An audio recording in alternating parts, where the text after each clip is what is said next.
এই রকম গরম গরম আলু আর বেগুনের গা লাগা লাগা যদি নিরামিষ তরকারি থাকে তাহলে রুটি পরোটা বা গরম গরম ভাতের সঙ্গে আর কিছুই লাগবে না, সবাই চেয়ে চেয়ে আলু বেগুনের তরকারি খাবে। এই রকম বেগুনটা বাজারে পাওয়া যায়, এগুলো ছোট ছোট বেগুন। এই বেগুনটার টেস্টও খুব সুন্দর হয়। আলু আর বেগুনটাকে আমরা এইভাবে কেটে নিয়েছি, কেটে নিয়ে প্রথমে ধুয়ে নিয়েছি। এইবার আর একবার বেগুনটাকে জলে ভিজিয়ে রাখবো। আলুটা এইভাবে কেটে রেখেছি, এবার জলে একটু ভিজিয়ে রাখছি। এবার বেগুনটাকেও জলে ভিজিয়ে রাখবো। এইভাবে যদি আপনারা বেগুন ভিজিয়ে রাখেন আধা ঘন্টা নুন দিয়ে, তাহলে বেগুনে কোনো তিতকুটে ভাব থাকে না। অনেকে বেগুনে চুলকানি হয় বা তিতকুটে ভাব থাকার জন্যে বেগুন খেতে চায় না।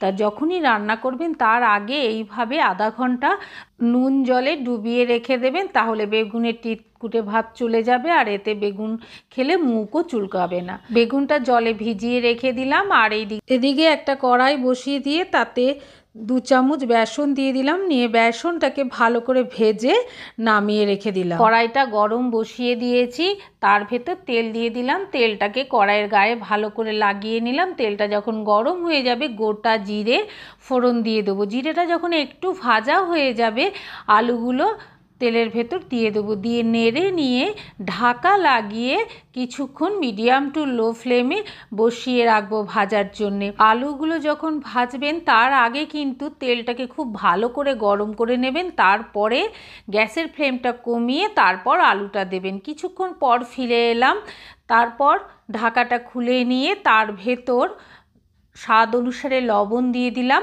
লবণটা দিয়ে নেড়ে নিয়ে আবার কিছুক্ষণ ঢাকা লাগিয়ে ভেজে নেব। আপনাদের কাছে একটা অনুরোধ রইল, পুরো রেসিপিটা দেখবেন, কেটে কেটে দেখবেন না, তাহলে অনেক কিছু মিস করে যাবেন, তাহলে রান্নাটা ঠিক হবে না। আর রান্না ঠিক না হলে খেতেও ভালো হবে না, টেস্টও সুন্দর হবে না। এইভাবে ঢাকা দিয়ে দিয়ে আলুগুলোকে লাল করে ভেজে নিলাম। ভাজা হয়ে গেলে আলুটা একটা বাটির ভেতর তুলে নিলাম। আলুটা তোলার পর কড়াইয়ে যে তেলটা ছিল তার ভেতরে বেগুনগুলো দিয়ে দিলাম।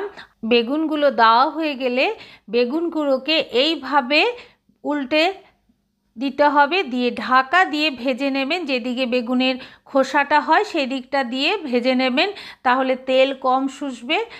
এই জন্যে বেগুনটাও খুব সুন্দর খেতেও লাগবে। তারপর ঢাকাটা খুলে নিলাম, নিয়ে ওপর থেকে হলুদ দিয়ে দিলাম। হলুদ দিয়ে নেড়ে নিলাম। আমি যেহেতু আগে জলে নুন দিয়েছিলাম সেই জন্যে নুন এখন দিলাম না।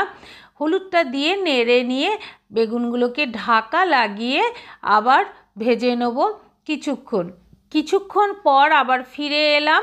দেখুন বেগুনের একদিক অনেকটাই ভাজা হয়ে গেছে। এইভাবে আবার একদিক উল্টে দেবো, দিয়ে বেগুনটাকে নেড়ে নিয়ে ভালো করে লাল লাল করে ভেজে নেব। ভাজা হয়ে গেলে বেগুনগুলোকে আবার একটা বাটিতে তুলে নেব। তোলার পরে যে বাকি তেলটা থাকবে তার ভেতরে তেজপাতা ফোড়ন দিয়ে দেবো আর কাঁচা লঙ্কা চিড়ে দিয়ে দেবো। দিয়ে একটু তেজপাতা আর কাঁচা লঙ্কাটা ভেজে নিয়ে তার মধ্যে টমেটো কুচি দিয়ে দেবো। দিয়ে নেড়ে নিয়ে টমেটোটাকে ঢাকা লাগিয়ে মিডিয়াম টু লো ফ্লেমে কিছুক্ষণ বসিয়ে রাখবো। এতে টমেটোটা খুব সুন্দর নরম হয়ে যাবে, আর নরম হলে টমেটোটা খুব সুন্দর গলে যাবে, এতে তরকারিটাও খুব ভালো হবে। আপনাদের কাছে একটা অনুরোধ রইল, আপনাদের যদি এই নিরামিষ বেগুন আলুর তরকারিটা ভালো লাগে তাহলে সাবস্ক্রাইব করে নোটিফিকেশানটা অন করে রাখবেন, তাহলে যখনই কোনো ভিডিও ফেলা হবে সবার আগে আপনাদের কাছে নোটিফিকেশান পৌঁছে যাবে। কিছুক্ষণ টমেটোটা ভেজে নিয়েছি, ভাজা হয়ে গেলে ঢাকাটা খুলে নেব। খুলে নিয়ে এর ভেতর একটু আদা গ্রেট করে দিয়ে দেবো। দিয়ে আদাটাকে একটু ভেজে নিতে হবে।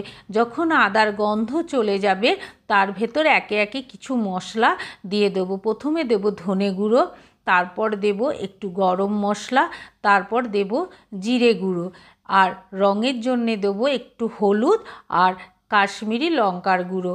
এভাবে সব মশলাগুলো দিয়ে টমেটোর সঙ্গে মিশিয়ে নিতে হবে। মিশিয়ে নিয়ে কিছুক্ষণ মিডিয়াম টু লো ফ্লেমে ভাজতে হবে। এইভাবে ভাজতে ভাজতে দেখবেন টমেটোটা খুব সুন্দর গলে গেছে। সেই জন্যে ঢাকা দিয়ে দিয়ে টমেটোটা আগে ভেজে নিলাম। কিছুক্ষণ পর যখন তেল ছেড়ে যাবে ভালোভাবে তখন একটু জল দিয়ে দেবো, তাহলে আবার একটু গন্ধ যদি থাকে জিরে গুঁড়ো, তাহলে জিরে গুঁড়োর গন্ধটা খুব সুন্দর চলে যাবে। আর এই জন্যেই জলটা দেব। এখানে আলু আর বেগুনটা যখন দেব তারপরে কোনো জল দেব না, জল না দিয়েই ঢাকা দিয়ে দিয়ে এই সবজিটা করা হবে, এতে তার টেস্টটা খুব সুন্দর হবে। এইভাবে আবার কিছুক্ষণ মশলাটাকে জল দিয়ে কষে নিলাম। দেখুন এখন অনেকটাই তেল ছেড়ে গেছে। এর ভেতর স্বাদ অনুসারে লবণ দিয়ে দেবো, আর যেহেতু নিরামিষ রান্না সেই জন্য একটু চিনি দিলাম। আপনারা যদি চিনি না খান তাহলে চিনিটা স্কিপ করে যাবেন। দিয়ে নেড়ে নিয়ে আবার কিছুক্ষণ মশলাটাকে ভেজে নেব। এইবার ভাজা যখন হয়ে যাবে তখন আগে থেকে ভেজে রাখা আলুগুলো ওই মশলার ভেতর দিয়ে দিতে হবে। দিয়ে মশলার সঙ্গে আলুটাকে খুব সুন্দর করে মিশিয়ে নিতে হবে আর কিছুক্ষণ ভাজতে হবে। এইভাবে ভাজতে ভাজতে দেখবেন আলুটা খুব সুন্দর সেদ্ধ হয়ে যাবে। যখন সেদ্ধ হয়ে যাবে তখন আগে থেকে যে বেসনটা ভেজে রেখেছিলাম সেই বেসনটা 1 চামচ দিয়ে দেবো মশলার ভেতর। দিয়ে খুব ভালো করে মিশিয়ে নিতে হবে মশলার সঙ্গে। মশলার সঙ্গে মেশানো হয়ে গেলে কিছুক্ষণ আবার ভেজে নিতে হবে। এইভাবে যখন পুরো মশলাটা বেসনের সঙ্গে যখন মিশে যাবে তখন আগে থেকে ভেজে রাখা বেগুনগুলো মশলার ভেতর দিয়ে দিতে হবে। আর খুব সাবধানে আস্তে আস্তে নাড়বেন যাতে বেগুনগুলো ভেঙে না যায়। এখানে দেখবেন আলুগুলোও গোটা গোটা থাকবে আর বেগুনগুলোও গোটা গোটা থাকবে। এইভাবে মশলার সঙ্গে মিশিয়ে নেওয়ার পর আবার মিডিয়াম টু লো ফ্লেমে ঢাকা লাগিয়ে 2-3 মিনিট ফুটিয়ে নিতে হবে। 2-3 মিনিট ফুটিয়ে নিলেই দেখবেন সাইড দিয়ে তেল ছেড়ে এসছে, তখনই মোটামুটি রান্নাটা শেষের মুখে। আর আপনাদের এই রেসিপিটা যদি ভালো লাগে তাহলে ছোট্ট করে একটা লাইক করে দেবেন আর সবার কাছে শেয়ার করে দেবেন যাতে সবাই এই রেসিপিটা দেখতে পারে। এইভাবে আবার কিছুক্ষণ ঢাকাটা খুলে নিয়ে একটু ভেজে নেব। যখন ভাজা হয়ে যাবে তখন এখানে 1 চামচ ঘি দিয়ে দেবো। কেউ যদি আপনারা ঘি না খান তার পরিবর্তে ধনেপাতা দিতে পারেন। আর ধনেপাতা যারা খান না তারা ঘি দিয়ে এই তরকারিটা করবেন, তাহলে খেতে খুব সুন্দর হবে। এইভাবে গরম গরম রুটি বা পরোটার সঙ্গে আপনারা যদি তরকারিটা করে খান তাহলে সত্যিই খেতে খুব সুন্দর লাগবে। আর তার জন্য আপনাদেরকে অবশ্যই বাড়িতে একবার করতে হবে, না করলে তো বুঝতে পারবেন না যে কতটা সুন্দর হচ্ছে খেতে। যাই হোক, সবজিটা হয়ে গেছে। এইভাবে সবজিটা করে নিয়ে একটা ডিশে আস্তে আস্তে নামিয়ে নিলাম। বেসন দিয়ে নিরামিষ আলু বেগুনের তরকারি অবশ্যই আপনারা একবার বাড়িতে করবেন আর আমাকে কমেন্টে জানাবেন কেমন হয়েছে। যদি কোনো অসুবিধা হয় সেটাও আমাকে কমেন্টে লিখে দেবেন, আমি অবশ্যই আপনাদেরকে উত্তর দিয়ে দেবো। আপনারা সবাই ভালো থাকবেন, সুস্থ থাকবেন, সাবধানে থাকবেন। পুরো রেসিপিটা দেখার জন্যে আপনাদেরকে অসংখ্য ধন্যবাদ। পরে আবার আপনাদের সঙ্গে নতুন একটা রেসিপি নিয়ে দেখা হবে। সবাই খুব ভালো থাকবেন, সাবধানে থাকবেন।